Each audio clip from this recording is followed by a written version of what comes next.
Deməli, Ordubadın Lüsnüs kəndidir.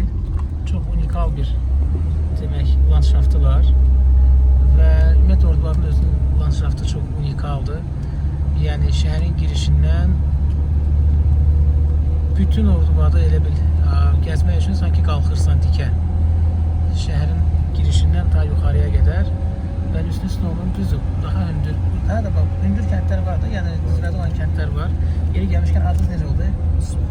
İsmail qardaş sağ olsun ki, bizi aparır və mən deməli Lüsnüsdə təxminən 15 il bundan qabaq, 14 il bundan qabaq olmuşdum. Amma çox unikal bir yerdir. Hətta bəzi evlər var ki, çox yaxındır bir-birinə. Məsələn, içəri şəhəri də müəyyən qədər xatırladır. İndi ora hələ yaxınlaşmamışıq.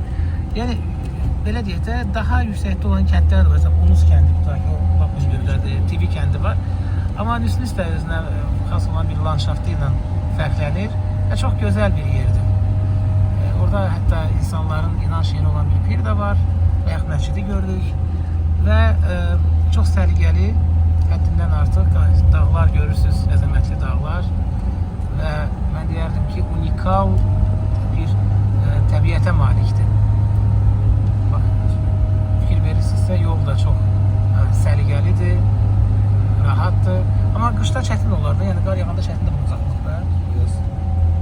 Biraz çətin olur. Çətin olur. Qışda çətin. Aha. Bəli, görürsünüz ki, özünə məxsus, unikal bir məkandır. Bura nəqliyyat işləyir başqa maşından sonra? Avtobus falan gəlir. Avtobus işləyir. Avtobus işləyir.